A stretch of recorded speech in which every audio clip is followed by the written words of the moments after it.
Let's bring in Victoria Coates. She is the Vice President of the Heritage Foundation's National Security and Foreign Policy Institute. Thanks, Victoria, for being here. Is it on, as the NATO leader has suggested, is it on Zelensky's shoulders to try to fix this situation? Well, good to be with you, and thank you for having me on. Yes, I think it quite frankly is. You know, the Secretary General, Mark Rutte, is not a natural ally necessarily of President Trump, but he recognizes the simple reality that the United States is the nuclear umbrella over Europe. We are the ones who provide that security, and without it, there's not much Europe's going to be able to do against the world's largest nuclear power, which is Russia.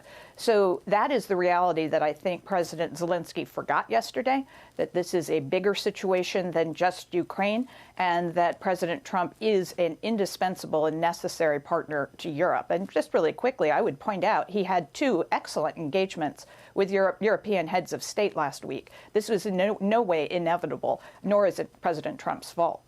You heard President Trump telling him that he doesn't hold any cards, and perhaps that is true, but the Ukrainians have done an amazing job of fighting off this assault, this invasion from a much bigger adversary over the last 3 years. Have they not?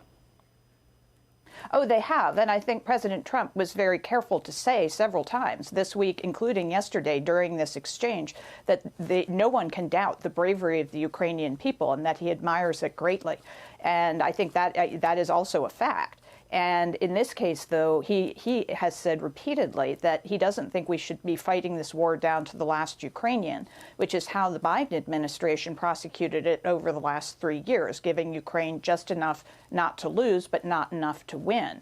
And I think President Trump thinks that approach has failed. I would say that none of the Americans that reelected President Trump in November voted for an expanded, greater American involvement in the war in Ukraine, and he is making good on what he campaigned on, which President Zelenskyy should have known, which is ending the war and ending the killing. Yeah, he wants to end the war. President Trump does. Obviously, President Zelenskyy does too. But is it a case of peace at any price? I mean, what if the Donbass and Crimea permanently go to the Russians? Is that, in your view, is that a worthwhile peace deal? No, absolutely not. And I don't think that's what President Trump has proposed at all. I think we should go back to this minerals, natural resources deal that was on the table yesterday. That is what should have been signed, because what that does is it gives the United States vested interests in Ukraine. It's why the Ukrainians wanted that deal 6-7 years ago, because they wanted the United States to have assets in the country, which will give Putin pause. And that's what we need to do. We need to deter him from doing this again. So direct American engagement, economic in this case, is one way to do it. Another way, which Mark Rutte also knows quite well, is expanded European investment in their own defenses. They did not start doing that 3 years ago when the war began. They're just talking about doing it now in this kind of enthusiasm for Zelenskyy that has broken out since the events of yesterday. You know, and that wouldn't even be up and running for a couple more years. If they were serious about their security, they would have done this 3 years ago, if not sooner. And they would, at that point, have something very serious to deter Putin with. President Trump is taking some heat from other world leaders, including, in this case, the European Union foreign policy chief, Kaja Kallas, who says the free world needs a new leader. Ukraine is Europe. We stand by Ukraine. We will step up our support to Ukraine so that they can continue to fight back the aggressor.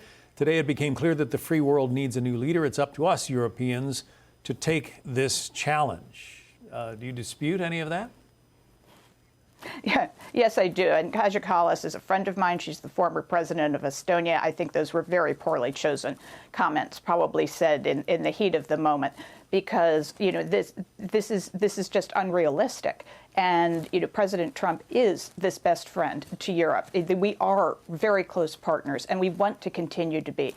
But my question to President Kallas would be, if you have such, you know, enthusiasm for Ukraine, and Ukraine is Europe, well, why aren't they in the European Union, which you are now the top diplomat? Why aren't you advocating to give them the protection of the euro currency and the European market and all that that entails? Why wouldn't you do that? That seems to me a much more logical thing. It's purely economic that you would do rather than NATO membership, which could enlarge the war. And so I would be very interested in her answer to that question. Interesting take. Victoria Coates from the Heritage Center. Thank you. Thank you.